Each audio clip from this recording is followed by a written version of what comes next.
Salut à tous, aujourd'hui on se retrouve pour une vidéo un peu spéciale où je vais vous parler de plusieurs points assez rapidement, juste pour éclaircir certaines choses.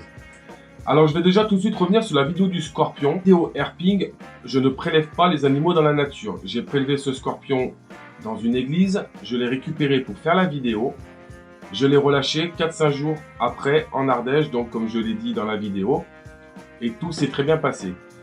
J'ai eu les informations nécessaires par rapport à ça, donc j'ai aucun souci qui se pose par rapport à moi.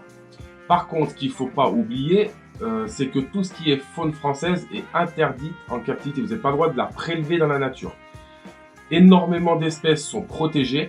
Vous risquez des peines d'emprisonnement ou des grosses amendes en capturant ou en tuant, que ce soit des couleuvres, des vipères ou certains autres animaux. Bon, je ne les ai pas tous en tête. Donc, il faut savoir qu'il est interdit de prélever. Les vidéos herping seront là, même si je les manipule, juste pour de la vidéo. Pour vous les montrer, il n'y aura aucune capture. Deuxième chose à savoir, c'est que même quelqu'un qui est capacitaire, par exemple pour les vipères aspi et couleuvres à collier, on va dire, n'a pas le droit d'aller prélever dans la nature. Il doit avoir des spécimens nés en captivité et pucés. Ça, je tiens aussi à le préciser, il y a quand même pas mal d'amalgames qui se font à ce niveau-là. Et il ne faut pas oublier qu'il y a quand même certaines choses à respecter. Troisième petit point, les scorpions ne sont pas protégés. Ça, c'est un fait. Par contre, il est interdit de les maintenir en captivité chez soi. Vous pouvez le récupérer pour l'observer, vous pouvez le nourrir, mais par contre, il est interdit de le garder en captivité chez vous. Ça, c'est une certitude. J'ai eu confirmation par les autorités concernées. Deuxième petit point, je veux venir sur les messages que je reçois, assez agressifs d'ailleurs, où on me parle que je suis hors quota, que je possède des serpents soumis à CDC, donc Botryochilus albertisi, Heterodon assicus. Alors, il y a une chose à savoir, c'est que déjà, les Heterodon assicus, je les ai plus depuis un bon moment, ils sont chez un pote qui est capacitaire. Deuxième chose, le Liasis n'est pas soumis à CDC, je le répète encore. Et troisième chose, pourquoi je dis ça?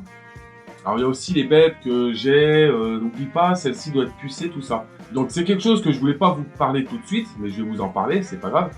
Ça fait 1 an et demi, presque 2 ans que je suis en cours je suis en train de créer en fait tout mon dossier et toutes les démarches pour passer mon certificat de capacité et mon AOE. Le dossier est terminé. Les DDPP, enfin la DDPP de mon département a mon nom, a ma liste. Et un expert reptile est venu contrôler ma pièce. Donc, à ce niveau-là, je suis clean, il n'y a aucun problème. Donc, c'est pas la peine de vous prendre la tête à vouloir me dire telle espèce est soumise, telle espèce est à pucer. J'ai un dossier qui fait 5 cm où j'ai toutes les espèces à pucer, que ce soit serpent ou autre. J'ai toutes les annexes et les CITES des reptiles, donc il n'y a aucun problème à ce niveau-là non plus. Donc voilà, c'est plus pour clarifier la chose. Je ne vais pas m'étendre sur le CDC, j'en parlerai plus tard quand je ferai la vidéo par rapport à ça. Pour l'instant, ce n'est pas encore fait. Donc je ne vais pas m'éterniser là-dessus. Et la dernière petite chose, c'est plus par rapport à mon maintien. Donc souvent, on vient critiquer, à me dire que je mets du copeau pour gagner de l'argent. Je reparle encore de ça parce que je l'ai tout le temps par message. Que je ne mets pas assez de cachettes dans mes terrariums et que je mélange mes espèces. Alors je vais faire court.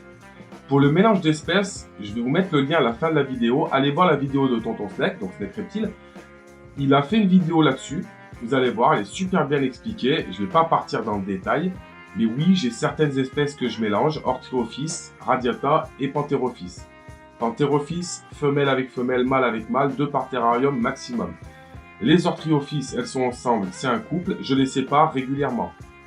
Et les Radiata, c'est le même principe de terrarium, jonction au milieu, séparés une partie de l'année, mis ensemble pour les accouplements. Je ne veux pas m'éterniser là-dessus. Tonton a super bien fait cette vidéo. Allez la voir, vraiment, et vous aurez beaucoup plus d'informations à ce niveau-là. Au niveau des cachettes, j'ai certains terrariums qui ont une cachette, d'autres qui en ont 2, d'autres qui ont énormément de cachettes. Mes animaux, je les connais. Je les ai eus dans ma chambre pendant des années. Je les vois régulièrement. Ils vont toujours sous la même. Alors oui, un point chaud, un point froid. Certains en ont 2, certains en ont qu'une. Il y a des serpents qui sont beaucoup plus gros, donc la cachette est beaucoup plus grosse. Si je lui mets 2 grosses cachettes, il ne bougera plus. Je ne peux pas non plus faire des terrariums de 180 pour tous mes serpents. Dans l'avenir, c'est prévu que j'ai une pièce reptile, donc pièce d'élevage beaucoup plus grosse, où j'ai comme projet d'avoir d'énormes terrariums pour chaque serpent. Pour l'instant, je ne peux pas, donc j'essaye d'optimiser au maximum. Sachant que mes serpents, il n'y a pas un gros passage dans ma pièce d'élevage. Ça se passe très bien quand ils sont sous leur cachette. Quand ils veulent sortir, ils sortent. Il n'y a jamais de soucis. Voilà, donc après, qu'est-ce que je peux vous dire de plus? Ma pièce d'élevage, ma pièce d'élevage fait à peu près 14 mètres carrés. J'ai deux portes sécurisées sous alarme avec une caméra de vidéosurveillance pour éviter d'avoir quelqu'un qui pénètre à l'intérieur vu qu'elle est à l'extérieur de ma maison. Mais de toute façon, celui qui va rentrer va vite ressortir, je pense. Donc je tiens à donner toutes ces précisions, c'est toutes des questions qu'on me pose, qu'on me demande. Je peux pas faire une vidéo par question, c'est pas possible, sinon je passerai mes journées à faire des vidéos sur chaque sujet. Donc j'essaye de vous faire une vidéo en fait où je regroupe un peu tout. Je ferai une vidéo spécialement sur mon CDC, comment les démarches, tout ça, un peu en arrondissant un peu les angles, mais comme quoi c'est pas si simple que ça.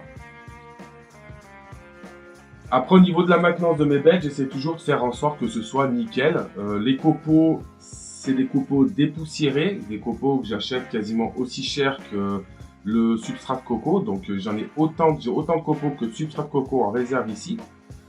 C'est juste que voilà, j'aime bien ce substrat-là, comme j'aime bien le substrat de coco. J'en ai déjà parlé dans les vidéos précédentes. Après, comme je dis toujours, dans la terrariophilie, il y a énormément de façons de faire. Il n'y a pas une façon, il n'y a pas deux façons, il y a des dizaines de façons de faire.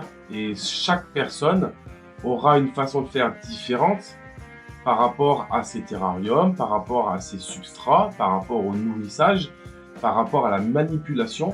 Tout le monde est différent. On va prendre un exemple, on va prendre moi et tonton.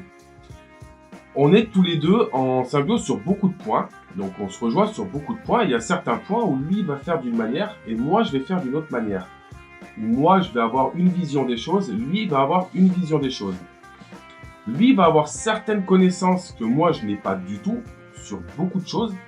Et moi je vais avoir certaines connaissances que lui n'aura pas. Parce que forcément on n'a pas les mêmes intérêts. Donc c'est pour ça que je tiens à le préciser dans le sens où on s'entend très bien. Mais comme quoi dans la terrariophilie, il y a énormément de choses et on en apprend tous les jours. On ne saura jamais tout de toute façon. Et toute votre vie, vous avancerez avec des nouvelles connaissances et puis on fait tous des erreurs. Moi j'en ai fait plein que j'ai changé petit à petit. J'ai amélioré certaines choses. J'ai changé certaines choses. Et petit à petit, je serai amené encore à le faire. J'ai eu beaucoup de racks à une époque. Aujourd'hui, j'ai très peu de racks. J'ai 8 racks assez grands par rapport à mes reproductions, tout ça, et par rapport à mes juvéniles.